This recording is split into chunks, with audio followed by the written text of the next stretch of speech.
네, 안녕하십니까. 경기도 코로나19 긴급대응단의 임승관입니다. 1월 19일 화요일 경기도 코로나19 대응 관련 정례 기자회견을 시작하겠습니다. 경기도 확진자 발생 현황입니다. 1월 19일 0시 기준 경기도의 확진자 수는 전일 오전 0시 대비 139명이 증가한 총 18,378명으로 도내 25개 시군에서 확진자가 발생하였습니다. 국내 발생이 128명이며 해외 유입 관련은 11명입니다. 신규 확진자 중 60세 이상 고령자는 36명으로 25.9%를 차지합니다. 감염 경로를 알 수 없는 확진자는 17.3%인 24명입니다. 요양병원, 노인 요양시설 등 감염 취약시설 관련 확진자는 7.2%인 10명입니다. 지난 1월 10일부터 1월 16일까지 일주일간 일평균 확진자는 175명으로서 전주 250명 대비 75명 감소했습니다. 60세 이상 고령 확진자는 일평균 42명으로 전주 61명 대비 19명 감소했습니다. 진단일 당시 감염 경로를 알 수 없는 확진자는 일평균 41명이었습니다. 전주 55명 대비 14명 감소한 수치입니다. 도내 주요 감염 취약시설 확진 상황에 대해서 말씀드립니다. 먼저 수원시 소재 요양원 관련 확진 상황입니다. 지난 1월 14일 감염 취약시설을 대상으로 실시하는 선제적 검사에서 요양보호사 5명이 확진 판정을 받았습니다. 이후 18일까지 20명이 이 기관에서 추가 확진 판정을 받으며 총 확진자는 직원 6명, 입소자 19명 등 25명으로 늘었습니다. 15일에 현장 위험도 평가가 진행되었고 29일까지 코호트 격리 조치가 되었습니다. 확진자들은 생활치료센터와 감염병 전담병원으로 전원 이송 조치 완료되었습니다. 안산시 소재 병원 관련 확진 상황입니다. 지난 16일 간호사 1명이 최초 확진 판정을 받음에 따라 18일까지 14명이 추가 확진 판정을 받았고 19일 0시 기준 직원 1명, 환자 5명, 간병인 1명, 퇴원한 환자 6명, 그리고 확진자의 가족 2명 등 총 15명이 해당 클러스터의 확진자입니다. 현재 자가격리 153명, 시설격리 17명 등 총 170명에 대해서 격리 조치 후 모니터링 중에 있습니다. 65명에 대해서는 능동감시 조치되었습니다.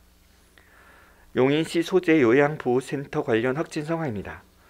지난 14일 실시한 선제적 검사 이후 19일 0시 기준 확진자는 시설 직원 2명, 센터 이용자 7명 등 총 9명입니다.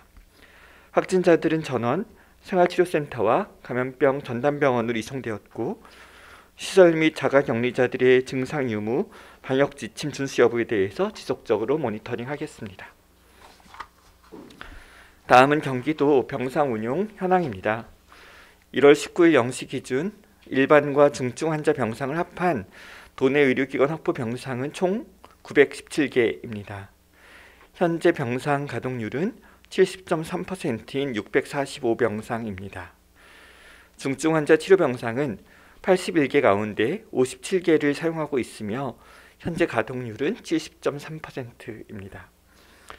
경기도 제3호부터 제11호 등 8개의 일반 생활치료센터와 제1호 특별생활치료센터에는 1월 18일 18시 기준 949명이 입소해 32.9%의 가동률을 보입니다.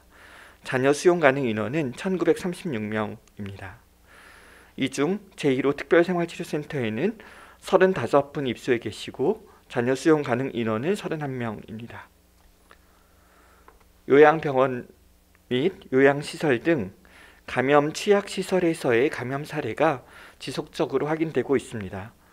감염 취약군에 대한 공동체 전체의 보호 노력이 절실히 요구되고 있습니다. 지난주 브리핑에서 감염 취약시설의 보호를 올해 상반기에 특별히 집중할 사업 방향의 하나로 설정했다고 말씀드린 바 있습니다. 이런 일은 두 가지 관점에서 중요합니다. 첫째, 코로나19 감염으로부터 소중한 생명을 지키기 위함입니다. 이 감염병으로부터 상대적으로 더 위험한 군은 크게 두 그룹입니다. 고령자 그리고 주요 기저질환자입니다. 이 두 가지 요인을 동시에 갖고 있는 공간이 바로 요양병원, 노인요양시설 같은 곳입니다. 따라서 이 고위험 공간을 실효성 있게 보호해낼 수 있느냐가 치명률 같은 보건학적 결과 지표를 좌우합니다. 둘째, 의료자원 소모를 줄이기 위함입니다. 감염 취약시설에서 집단 감염이 발생하면 중증 환자 전담 치료병상 같은 우리 사회의 소중한 의료자원이 빠르게 소진됩니다. 따라서 확진자 통계상 전체 감염자 숫자보다 더 중요한 지표가 있다면 전체 감염자 중 감염 취약시설을 고위험군 감염자 비율 같은 것입니다. 이런 관점에서 오늘 브리핑 때 최근 발생한 감염 취약시설 유행을 간략히 언급드리기도 했습니다. 감염 취약시설에 바이러스가 침입하는 주된 경로는 사실 종사자의 신체를 통해서일 가능성이 가장 높습니다. 가족 등 방문객은 그 다음 순서일 것이고 입소 어르신들은 가장 가능성이 낮은 분들입니다. 이러한 추정은 그 시설을 출입하는 빈도 그리고 시설 밖에 있을 때의 사회적 활동량에 기인합니다. 장기 요양시설에 입소 중인 어르신들은 보통 한 번 입소하면 몇 달 이상을 그 기관의 내부에서 체류합니다.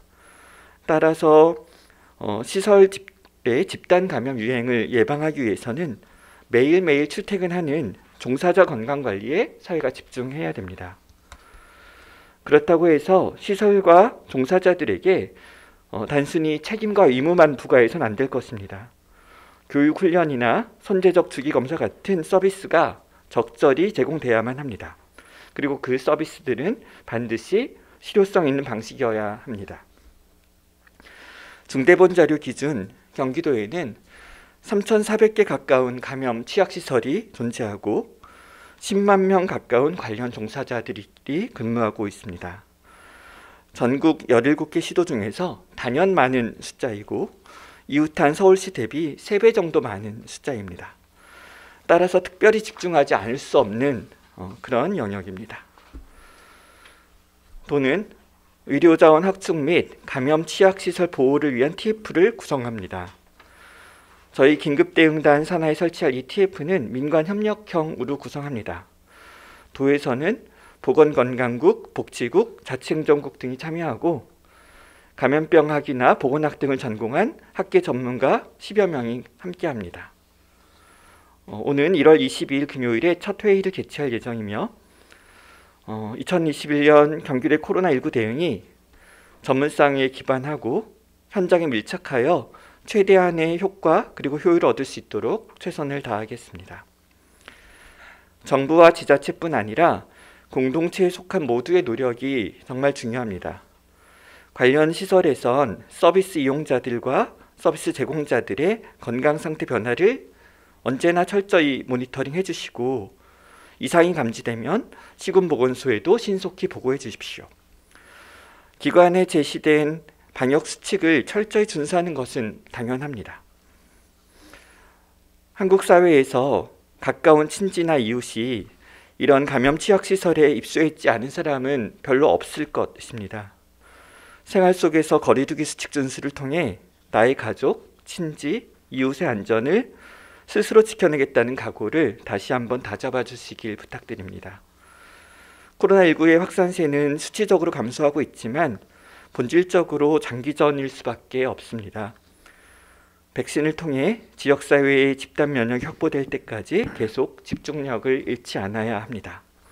나 하나쯤은 하는 방심에서 벗어나 성숙한 도민의식을 바탕으로 마스크 착용과 같은 기본 일상 방역 수칙을 잘 지켜주시기를 당부드립니다. 감사합니다.